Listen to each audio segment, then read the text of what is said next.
Okay. Good evening, ladies, gentlemen, girls, gays, and theys. My name is Zee Ngema, and tonight I have the honor of introducing you all to the awe-inspiring community I've spent the last 16 months with and the work we've created together. My community is Black transgender women in the US, a group of women who make a political statement every time they walk out of their front door. And these are but a few of the women I've gotten to work with so far. I just want to start off with a few quick facts to really get your blood boiling. Black trans women are killed at a higher rate than any other demographic within the LGBTQ plus community. There were more trans women killed in the first 7 months of this year than the whole of 2019, 82% of them being BIPOC trans women. And did you know that the average life expectancy of a trans woman of color is half of her cisgendered counterparts? I've spent most of my limited time as a journalist writing for the community, trying to get stories out and to help change the narrative for those very reasons. During the summer, I interned at OK Africa, where I pitched and produced a project called Africa is Queer, where I spoke with 9 individuals about the lives they live as queer Africans. I asked most if they had hope for change, not only across the continent, but the world. Most said yes. However, the hundreds of comments painted a very different picture. Some loved it more than others, but the project was insightful and gave me a glimpse of what to expect in the future. I knew that I really needed to step up my game and arm myself with the best tools to get the right messages across. I chose social journalism and this school because it aligned exactly with what I hope to do in my lifetime, which is to help people feel heard, seen, safe, and as beautiful as they allow themselves to feel. So let's start from the beginning. Before God, Allah, and the rest of the squad upstairs decided to teach us all a lesson, I had been attending community meetings at Destination Tomorrow, an LGBTQ plus community center in the Bronx, New York. I was only able to attend 2 sessions before everything shut down, but the 2 I did attend were pretty heavy. The attendees included folks from trans and non-binary communities. In my first meeting, the meeting organizer, Yahira, asked the group what their plans were for Thanksgiving. Far too many answered that they'd be alone, while others mentioned how they'd be back at the community center as it was the only guaranteed meal and company over the long weekend. One member, Danny, piped up when it was their turn and replied with, "I don't want turkey for Thanksgiving. I want to live." An aggressive silence fell over the room and the subject was very quickly changed. Like everyone else here, this year has kicked my butt.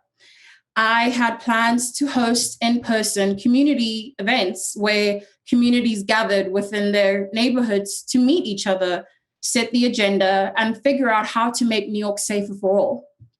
Not all bad, though, as Trans Artist Group was created. Trans Artist Group is an online space dedicated to making Black trans women feel seen, safe, and beautiful. As of right now, it has manifested as an Instagram account that keeps up with news in the community and has weekly posts highlighting a member of the community. The platform exclusively posts Black trans women, but it's made to serve the LGBTQ plus community at large, as well as allies in the US and around the world. I decided to create the space on Instagram because I found that my community was drawn and is drawn to the platform as it allows people to show themselves authentically. The problems I'm trying to address are more social and cultural than anything else. I'm hoping that through exposure and getting used to seeing certain communities regularly and positively, it might help eliminate prejudices and essentially transphobia. I am, however, aware that I am but one man and have limited reach as of right now, but I anticipate and hope that it'll grow over time. I marketed the page by using Facebook groups that I knew/thought Black trans women would frequent. And I had pretty much no success on Facebook, but I did get a few well-wished emails. Twitter was my most successful social media platform, and I met pretty much everyone there by simply following, and I say simply, it wasn't, by following and DMing community members. Instagram is where the product lives because it's photo and video heavy, and so I relied heavily on hashtags as a lot of community members follow them. Obstacles included, but were not limited to me being cisgendered, COVID-19, and a lack of trust. The reason I decided to work with this community in the first place is because I hated the way that media does or doesn't report on the community as a whole. Dead naming, using incorrect pronouns, or choosing to focus on trans pain instead of trans joy are a few that stood out to me the most. These tendencies have made it hard for some communities to trust journalists and cisgendered folks, both of which I am.